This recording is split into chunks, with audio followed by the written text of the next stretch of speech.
Wat dink jy van die persoon wat jy vroegoggend in die spieël sien?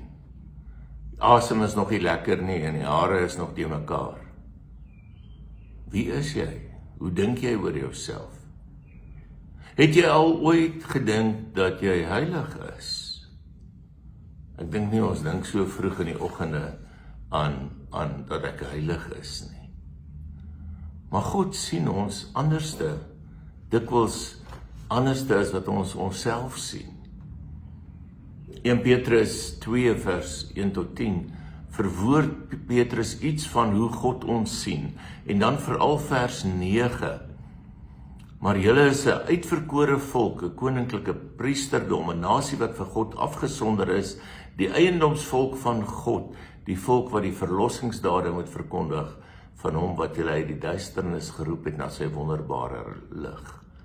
En hier sê Petrus 'n klomp goed oor ons, en baie keer sien ons onsself nie so nie. Julle is 'n uitverkore volk, 'n koninklike priesterdom, 'n nasie wat vir God afgesonder is, met ander woorde, julle is heilig. Sien jy jouself as heilig? Sien jy jouself as die eiendom van God? Sien jy jouself as iemand wat uit die duisternis uitgeruk is, geroep is na die wonderbare lig? Dis hoe ons onsself moet sien.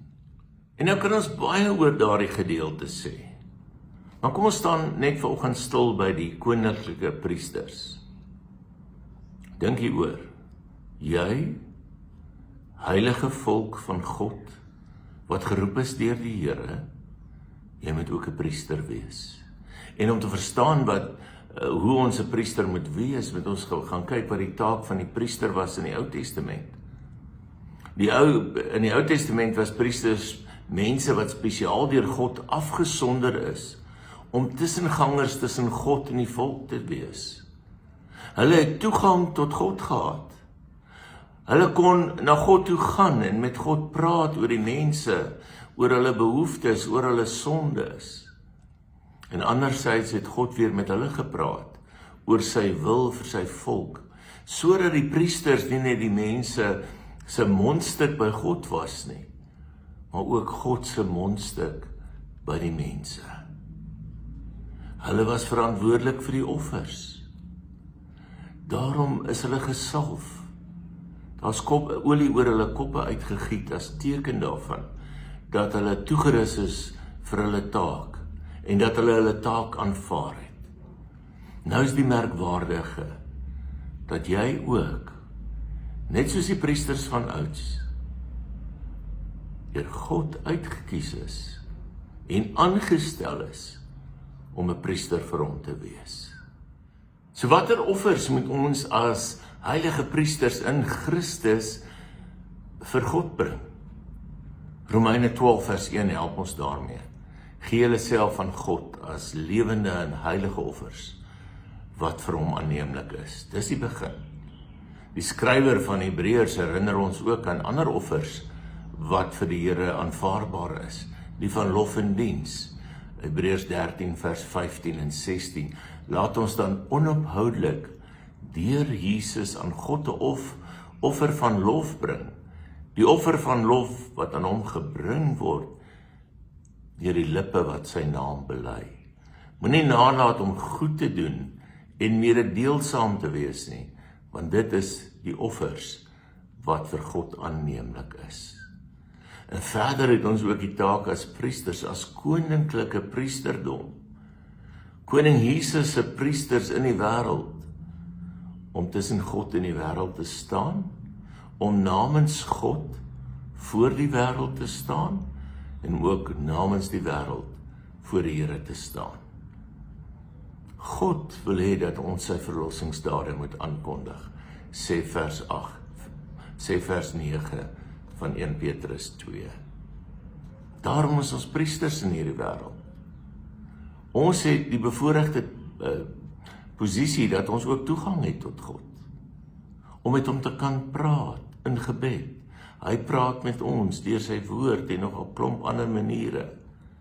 Hy wil hê dat ons sy stem sal wees in die wêreld, dat ons sy verlossingsdade sal aanhou verkondig, veral ook teenoor die wat lankal opgehou het om na hom te luister of om kerk toe te kom of om Bybel te lees.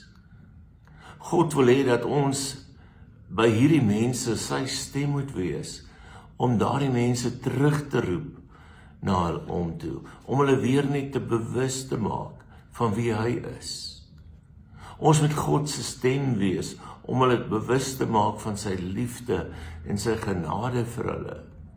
Ons moet ook God se stem wees, waar mense in nood is, seer het, eensaam is, verlate is, treur.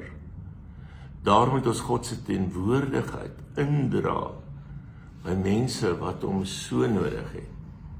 Ons as koninklike priesters is verantwoordelik vir die geestelike welstand van die mense rondom ons bure, ons familie, ons kollegas, maar veral ook vir hulle wat nie meer iets van die Here af wil weet nie. Ons is verantwoordelik. Ons moet in daai gaping gaan staan vir hulle.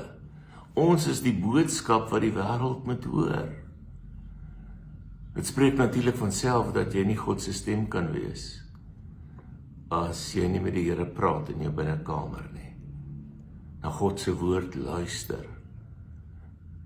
Sy Bybel bestudeer om te hoor wat hy vir ons wil sê nie. Nie net moet ons namens hom voor die wêreld staan nie, maar ons is ook priesters om namens die wêreld voor God te staan. Ons hoef nie vandag diereoffers aan die Here te bring nie, maar God verwag nog steeds dat ons verantwoordelikheid moet neem vir die wêreld. Dat ons voortdurend voorbidding moet doen vir die wêreld. Dat ons as priesters sal intree vir die wêreld, te bid vir ander, te bid vir mense in nood. Die priesters van die Ou Testament kon hierdie belangrike taak nie uit hulle eie uitdoen nie. Hulle is gesalf daarvoor.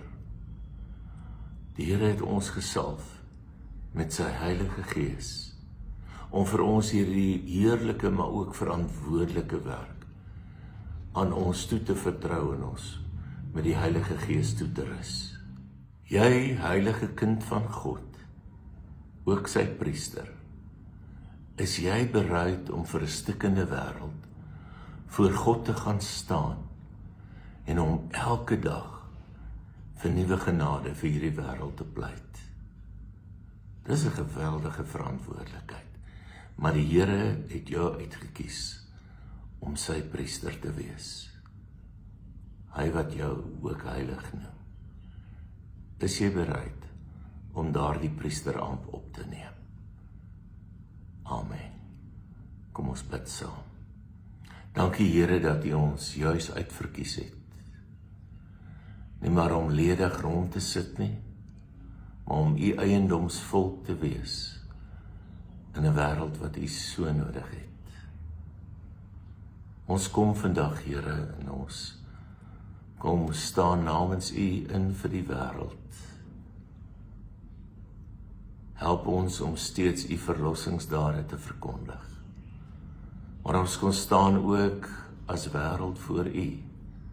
En ons kom pleit vir hierdie wêreld. Skenk ons die genade wat ons so nodig het. Amen. Mag dit met jou besonder goed gaan. Mag jy die genade en die liefde en die gemeenskap van die Here, jy koninklike priester, mag jy dit elke dag ondervind. Ons gesels weer 'n keer met mekaar op 'n ander geleentheid. Totsiens.